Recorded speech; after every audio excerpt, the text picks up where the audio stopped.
Hello traders, FX Pip Collector here. Today is Thursday, March 21st, and this is my analysis of the pound US dollar, starting on the monthly, working my way down to the 1 hour time frame for the full top-down analysis.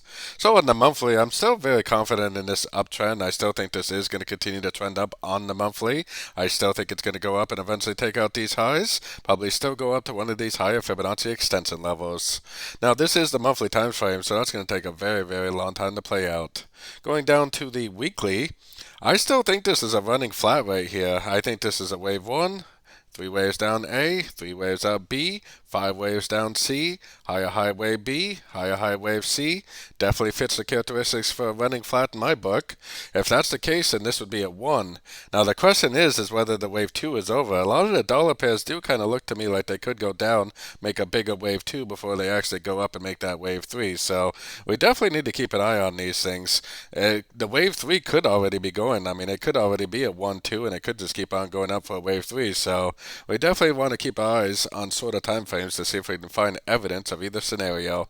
Going down to the daily, I mean, I do understand that this is a higher high right here, but you do quite often get higher high wave Bs. To me, this is definitely a 5-wave move to the downside, very, very overlapping. Looks like a leading diagonal wave A almost to me.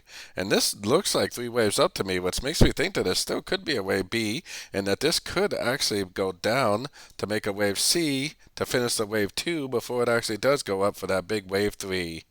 But like I said on the higher time frames, I mean, if this really is in a wave 3, then it will just keep on making higher highs, higher lows on the shorter time frames. Going down to the 4-hour time frame, definitely a very, very impulsive move up, as you can see, but I am still suspicious about this. To me, it still looks like this move down could be a trend. This right here is a higher low, so this could possibly be an ABC correction. We do have some pound interest rate news today, so that's going to be interesting to see how that turns out. I am almost suspicious that this could be a 1 or 2, and it could potentially just keep on going down in a wave 3. So definitely keep an eye on it, that's for sure. So going down to the 1 hour time frame. 1 hour time frame, we definitely got a pretty clear break of structure right here, which makes me think that at least it's going to do minimum this. And then if it really is a correction to the uptrend, then it'll make a higher low and just keep on trending up. So my plan right now is if this makes a lower high, then you obviously know this is either an A or a 1, this is either a B or a 2.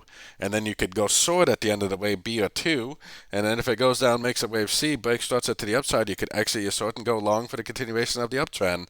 If it never breaks structure, instead it just continues to make lower lows, lower highs, then you know you're in a wave 3, and you can just hold on to that trade. So we can learn and earn at the same time whether we're looking at a wave 3 and or possibly a wave C.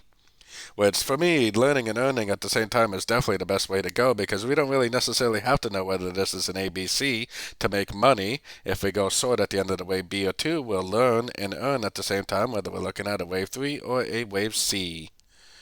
So don't forget to join my free Discord group. The link for that is up here in the card up above. Or don't forget to check out my website. The link for that is down here in the corner.